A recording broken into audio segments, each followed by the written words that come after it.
शुक्लांबरधरं विष्णुं शशिवर्णं चतुर्भुजं प्रसन्नवदनं ध्यायेत् सर्वविघ्नोपशान्तये। यस्य द्विरदवक्त्राद्या पारिषद्या परश्रुतं विघ्नं निघ्नन्ति सततं विश्वक्सेनं तमाश्रये। व्यासं वसिष्ठनप्तारं शक्ते पौत्रमकल्मषं पराशरात्मजं वन्दे शुकतातं तपोनिधिं। व्यासाय विष्णुरूपाय व्यासरूपाय विष्णवे नमो वै ब्रह्मनिधये वासिष्ठाय नमो नमः। अविकाराय शुद्धाय नित्याय परमात्मने सदैकरूपरूपाय विष्णवे सर्वजिष्णवे। यस्य स्मरणमात्रेण जन्म संसारबन्धनात् विमुच्यते नमस्तस्मै विष्णवे प्रभविष्णवे। ॐ नमो विष्णवे प्रभविष्णवे। श्रीवैशम्पायन उवाच श्रुत्वा धर्मानशेषेण पावनानि च सर्वशः युधिष्ठिरः शान्तनवं पुनरेवाभ्यभाषत। युधिष्ठिर उवाच किमेकं दैवतं लोके किं वाप्येकं परायणं स्तुवन्तः कं कमर्चन्तः प्राप्नुयुर्मानवा शुभम्। को धर्मः सर्वधर्माणां भवतः परमो मतः किञ्जपन्मुच्यते जन्तुर्जन्म संसारबन्धनात्। श्रीभीष्म उवाच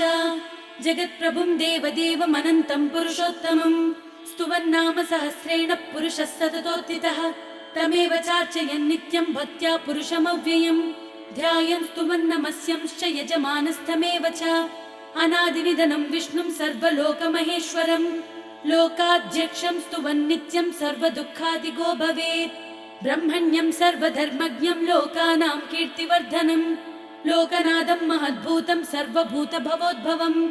एष मे सर्वधर्माणां धर्मोऽधिकतमो मतः यद्भक्त्या पुण्डरीकाक्षं स्तवेरर्चेन्नरः सदा। परमं यो महत्तेजः परमं यो महत्तपः परमं यो महद्ब्रह्म परमं यः परायणम्। पवित्राणां पवित्रं यो मङ्गलानां च मङ्गलं दैवतं देवतानां च भूतानां यो व्ययः पिता। यतः सर्वाणि भूतानि भवन्त्यादियुगागमे यस्मिंश्च प्रलयं यान्ति पुनरेव युगक्षये। तस्य लोकप्रधानस्य जगन्नाथस्य भूपते विष्णोर्नाम सहस्रं मे शृणु पापभयापहम्। यानि नामानि गौणानि विख्यातानि महात्मनः ऋषिभिः परिगीतानि तानि वक्ष्यामि भूतये। ऋषिर्नाम्नां सहस्रस्य वेदव्यासो महामुनिः छन्दोनुष्टुप् तथा देवो भगवान् देवकीसुतः। अमृतांशूद्भवो बीजं शक्तिर्देवकी नन्दनः त्रिसामा हृदयं तस्य शान्त्यर्थे विनियुज्यते। विष्णुं जिष्णुं महाविष्णुं प्रभविष्णुं महेश्वरम् अनेकरूपदैत्यान्तं नमामि पुरुषोत्तमम्। अस्य श्रीविष्णोर्दिव्यसहस्रनाम स्तोत्र महामन्त्रस्य श्रीवेदव्यासो भगवान् ऋषिः अनुष्टुप् छन्दः। श्रीमहाविष्णुः परमात्मा श्रीमन्नारायणो देवता अमृतांशूद्भवो भानुरुतिबीजं देवकी नन्दनश्रेष्ठेति शक्तिः उद्भवः क्षोभणो देव इति परमो मन्त्रः। शङ्खबृन्नन्दकी चक्रीति कीलकं शाङ्खगन्वा गदाधर इत्यस्त्रं रथाङ्गपाणिरक्षोभ्य इति नेत्रं त्रिसामा सामगः सामेति कवचम् आनन्दं परब्रह्मेति योनिः ऋतुः सुदर्शनः काल इति दिग्बन्धः श्रीविश्वरूप इति ध्यानम्। श्रीमहाविष्णु प्रीत्यर्थे सहस्रनाम जपे विनियोगः। ध्यानम् क्षीरोदन्मत्प्रदेशे शुचिमणि विलसत् सैकते मौक्तिकानां माला क्लुप्तासनस्थस्फटिकमणिनिभैर्मौक्तिकैर्मण्डिताङ्गः शुभ्रैरभ्रैरदभ्रै उपरि विरचितै मुक्तपीयूषवर्षैः आनन्दीनः पुनीयातरिनलिन गदा शङ्खपाणिर्मुकुन्दः। भूःपादौ यस्य नाभिर्व्यदसुरनिलश्चन्द्रसूर्यौ च नेत्रे करुणावाशा शिरोज्झौ मुखमपि दहनो यस्य वास्तेयमब्धिः अन्तस्तं यस्य विश्वं सुरनरकगो भोगि गन्धर्वदैत्यैः चित्रं रम्यते तं त्रिभुवनवपुषं विष्णुमीशं नमामि। ॐ नमो भगवते वासुदेवाय। शान्ताकारं भुजगशयनं पद्मनाभं सुरेशं विश्वाकारं गगनसदृशं मेघवर्णं शुभांगं लक्ष्मीकान्तं कमलनयनं योगिहृद्यानगम्यं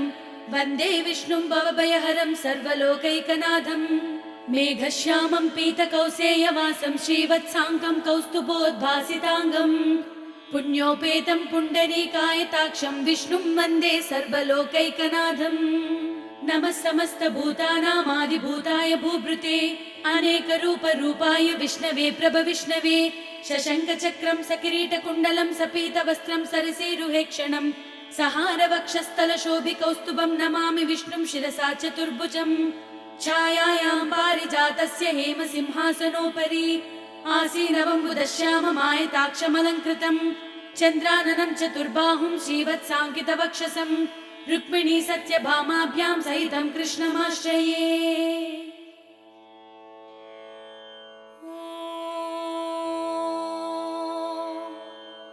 विश्वं विष्णुर्वषट्कारो भूतभव्य भवत्प्रभुः भूतकृद्भावो भूतात्मा भूतभावनः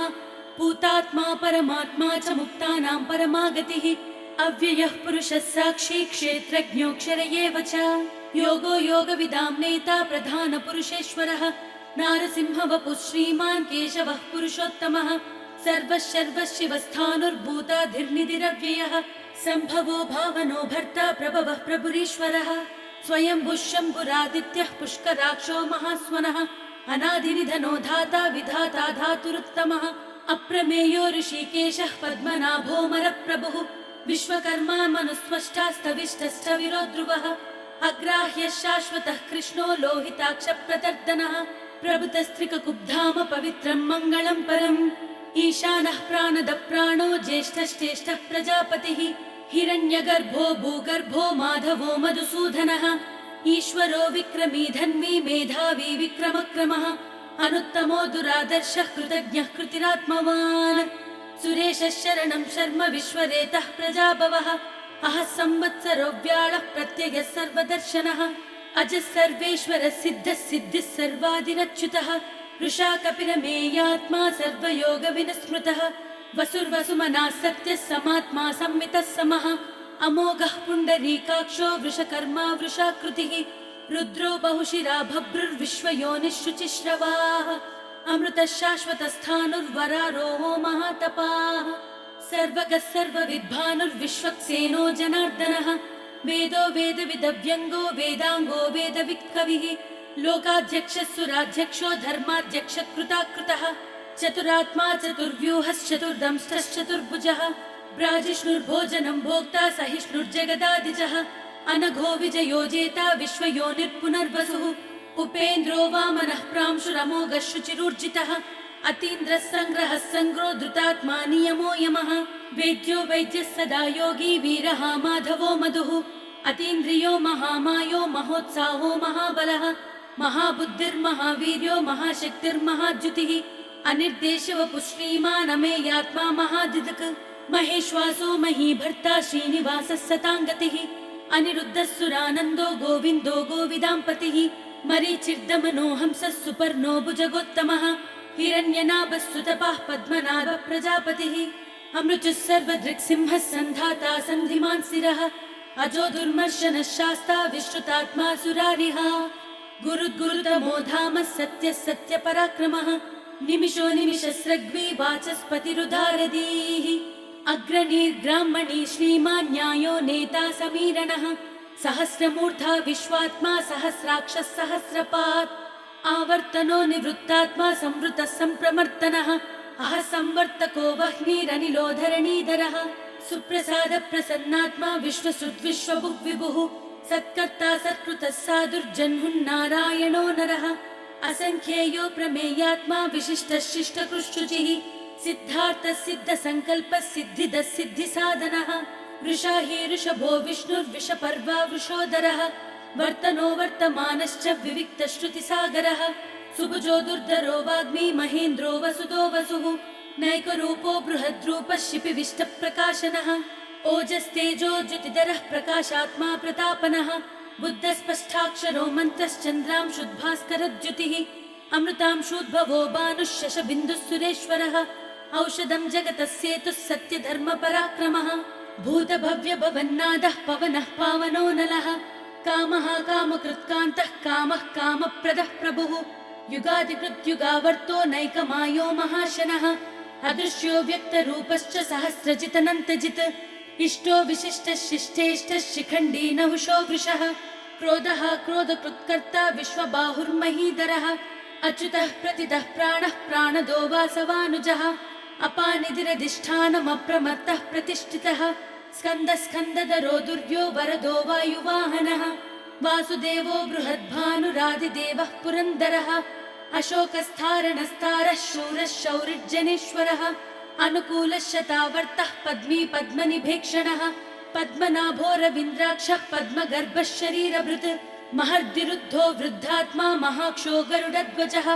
अतुलशरभो भीमः समयज्ञो हविर्हविः सर्वलक्षणलक्षण्यो लक्ष्मीवान् समितिञ्जयः विक्षरोरोहितो मार्गो हेतुर्धामोदरः सहः महीधरो महाभागो वेगवानमिताशनः उद्भवः क्षोभणो देव श्रीगर्भः परमेश्वरः करणं कारणं कर्ता विकर्ता गहनो गुहः व्यवसायो व्यवस्थानः संस्थानस्थानदो ध्रुवः परर्दिः परमस्पष्टः सुष्टः पुष्टः शुभेक्षणः रामो विरामो विरजो मार्गो नेयो नयो नयः वीरशक्तिमतां श्रेष्ठो धर्मो धर्मविदुत्तमः वैकुण्ठः पुरुषः प्राणः प्राणदः प्रणवः पृदुः हिरण्यगर्भः शत्रुघ्नो व्याप्तो वायुरदोक्षजः ऋतुः सुदर्शनः कालः परमेष्टि परिग्रहः उग्रः संवत्सरो दक्षो विश्रामो विश्वदक्षिणः विस्तारस्थावरस्थाणुः प्रमाणं बीजमव्ययम् अर्थो महाकोशो महाभोगो महाधनः अनिर्विन्नस्तविष्टो भूर्धर्मयूपो महामकः नक्षत्रनेमिर्नक्षत्री क्षमः क्षामः समीहनः यज्ञयज्ञो महिज्यश्च क्रतुः सत्रं सताङ्गतिः सर्वदर्शी विमुक्तात्मा सर्वज्ञो ज्ञानमुत्तमम् सुव्रतः सुमुखः सूक्ष्मः सुघोषः सुखदः सुहृत् मनोहरो जितक्रोधो वीरबाहुर्विदारणः स्वापनश्वमशो व्यापी नैकात्मा नैककर्मकृत् वत्सरो वत्सलो वत्सी रत्नगर्भो धनेश्वरः धर्मकृद्धर्मी सदसत्सरमक्षरम् अविज्ञाता सहस्रांशुर्विधाता कृतलक्षणः गभस्तिनेमि स्वस्त्यस्तः सिंहो भूतमहेश्वरः आदिदेवो महादेवो देवेशो देवभृद्गुरुः उत्तरो गोपतिर्गोप्ता ज्ञानगम्यः पुरातनः शरीरभूतभृद्भोक्ता कपीन्द्रो भूरि दक्षिणः सोमपोमृतपः सोमः पुरुजित्पुरुसत्तमः विनयो जयत्सत्यसन्धो दाशारः शाश्वतां पतिः जीवो विनयिता साक्षी मुकुन्दो मितविक्रमः अम्भो निधिरनन्तात्मा महोदधिशयोऽन्तकः अजो महार्ह स्वाभाव्यो जिता मित्रः प्रमोदनः आनन्दो नन्दनो नन्दः सत्यधर्मा त्रिविक्रमः महर्षिः कपिलाचार्यः कृतज्ञो मेदिनीपतिः त्रिपदस्त्रिदशाध्यक्षो महाशृङ्गः कृतान्तकृत् महावराहो गोविन्दः सुषेणः कनकाङ्गरी गुह्यो गभीरो गहनो गुप्तश्चक्रगदाधरः वेदास्वाङ्गोजितः कृष्णो दृढः सङ्कर्षणोच्युतः वरुणो वारुणो वृक्षः पुष्कराक्षो महामनाः भगवानन्दी वनमाली हलायुधः आदित्यो ज्योतिरादित्यः सहिष्णुर्गतिसत्तमः सुधन्वाखण्ड परशुद्धारुणो द्रविणप्रदः दिविस्पृक् सर्वदृग्व्यासो वाचस्पतिरयो निजः त्रिसामासामगः सामनिर्वाणं भेषजं भिषक् सन्न्यासकृश्चमशान्तो निष्ठा शान्तिः परायणम् शुभाङ्गः शान्तिदः कुमुदः कुवलेशयः गोहितो गोपतिर्गोप्ता वृषभाक्षो वृषप्रियः अनिवर्ती निवृत्तात्मा संक्षेप्ता क्षेमकृश्चिवः श्रीवत्सवक्षा श्रीवास श्रीपति श्रीमतांबरः श्रीधः श्रीश श्रीनिवास श्रीनिधि श्रीविभावनः श्रीधर श्रीकर श्रेय श्रीमान् लोकत्रयाश्रयः स्वक्षस्वङ्गः शतानन्दो नन्दिर्ज्योतिर्गणेश्वरः विजितात्मा विधेयात्मा सत्कीर्तिश्चिन्न संशयः उदीर्णः सर्वतश्चक्षुर्रणीशः शाश्वतस्थिरः भूषयो भूषणो भूतिर्विशोकः शोकनाशनः अर्चिष्मानर्चितः कुम्भो विशुद्धात्मा विशोधनः अनिरुद्धो प्रतिरदः प्रद्युम्नो मितविक्रमः कालनेमिनिः वीरः शौरिः शूरजनेश्वरः त्रिलोकात्मा त्रिलोकेशः केशवः केशिहा हरिः कामदेवः कामपालः कामी कान्तः कृतागमः अनिर्देश्य वपुर्विष्णुर्वीरो नन्तो धनञ्जयः ब्रह्मण्यो ब्रह्मकृद्ब्रह्म ब्रह्म ब्रह्मविवर्धनः ब्रह्मविद्ब्राह्मणो ब्रह्मी ब्रह्मज्ञो ब्राह्मणप्रियः महाक्रमो महाकर्मा महातेजा महोरगः महाक्रतुर्महायज्वा महायज्ञो महाहविः स्तव्यस्तव प्रियस्तोत्रं स्तुतिस्तोतारणप्रियः पूर्णः पूर्णयिता पुण्यः पुण्यकीर्तिरणामयः मनोजवस्तीर्थकरो वसुरेता वसुप्रदः वसुप्रदो वासुदेवो वसुर्वसुमनाहविः सद्गतिः सत्कृतिः सत्ता सद्भूतिः सत्परायणः शूरसेनो यदुश्रेष्ठः सन्निवासः सुयामुनः भूतावासो वासुदेवः सर्वासु निलयो नलः दर्पः दर्पदो दृप्तो दुर्धरोदापराजितः विश्वमूर्तिर्महामूर्तिर्दीप्तमूर्तिरमूर्तिमान् अनेकमूर्तिरव्यक्तः शतमूर्तिः शताननः एको नैकस्तवः कः किं यत्तः पदमनुत्तमम् लोकबन्धुर्लोकनाथो माधवो भक्तवत्सलः सुवर्णवर्णो हेमाङ्गो वराङ्गश्चन्दनाङ्गदी वीरः विषमः शून्यो घृताशीरचलश्चलः अमानी मानदो मान्यो लोकस्वामी त्रिलोकधृत् सुमेधा मेधजो धन्यः सत्यमेधाधराधरः तेजो वृषो द्युतिधरः सर्वशत्रुभृताम्बरः प्रग्रहो निग्रहो व्यग्रो नैकशृङ्गो गदाग्रजः चतुर्मूर्तिश्चतुर्बाहुश्चतुर्व्यूहश्चतुर्गतिः चतुरात्मा चतुर्भावश्चतुर्वेदविदेकपात् समावर्तो निवृत्तात्मा दुर्जयो दुरतिक्रमः दुर्लभो दुर्गमो दुर्गो दुरावासो दुरारिः शुभाङ्गो लोकसारङ्गस्तुतन्तुस्तन्तु वर्तनः इन्द्रकर्मा महाकर्मा कृतकर्मा कृतागमः उद्भवः सुन्दरः सुन्दो रत्ननाभः सुलोचनः अर्को वाचसनशृङ्गी जयन्तः सर्वविजयी सुवर्णबिन्दुरक्षोभ्यः सर्ववागेश्वरेश्वरः महाह्रदो महागर्तो महाभूतो महानिधिः कुमुदः कुन्दरः कुन्दः पर्जन्यः पावनोऽनिलः अमृतांशोऽमृतौपः सर्वज्ञः सर्वतोमुखः सुलभः सुवृतः सिद्धः शत्रुजित् शत्रुतापनः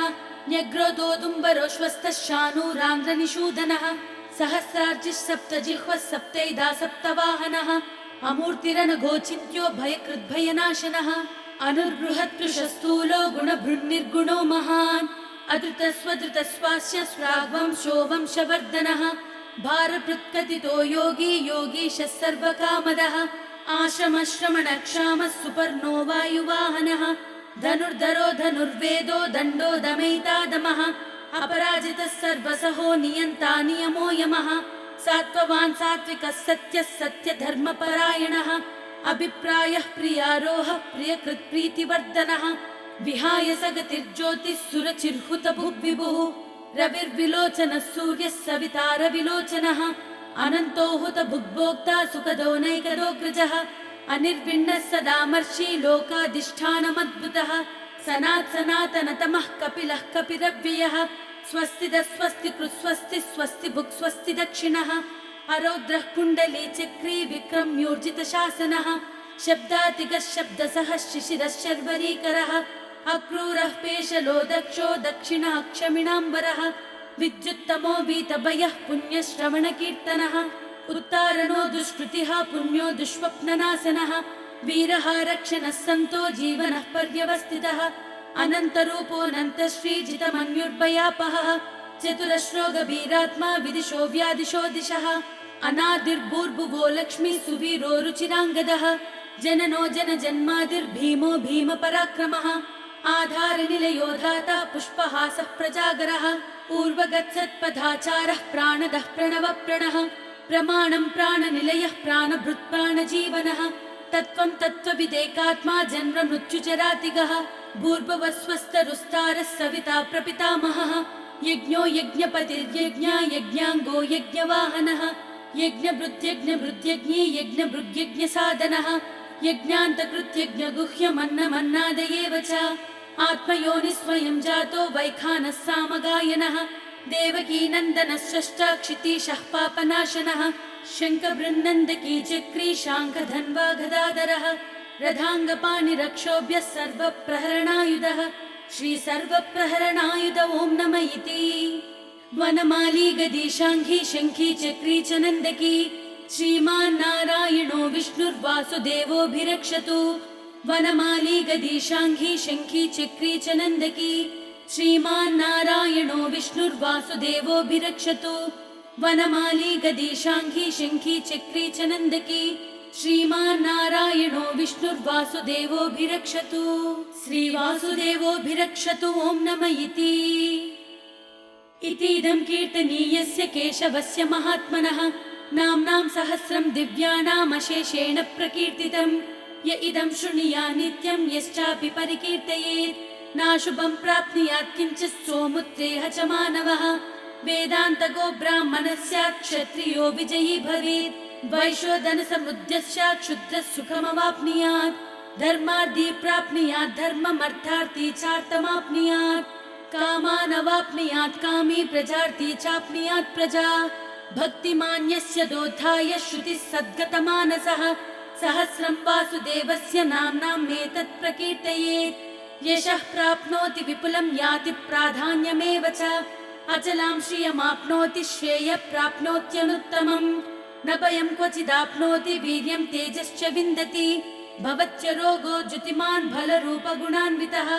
रोगार्तो मुच्यते रोगात् बन्धो मुच्येत बन्धनात् भयान् मुच्येत भीतस्तु मुच्येतापन्न आपदः दुर्गान्यतितरत्याशु पुरुषः पुरुषोत्तमम् स्तुवन्नाम सहस्रेण नित्यं भक्ति समन्वितः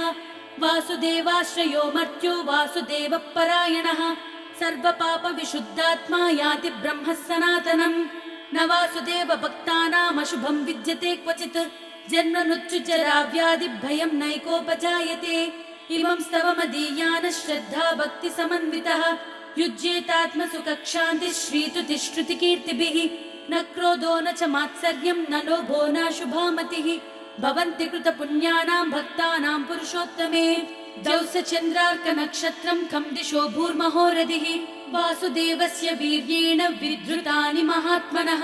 ससुरासुर गन्धर्वं सयक्षोरगराक्षसं जगद्वशे वर्ततेदं कृष्णस्य सचराचरम् इन्द्रियाणि मनोबुद्धिः सत्त्वं तेजो बलं धृतिः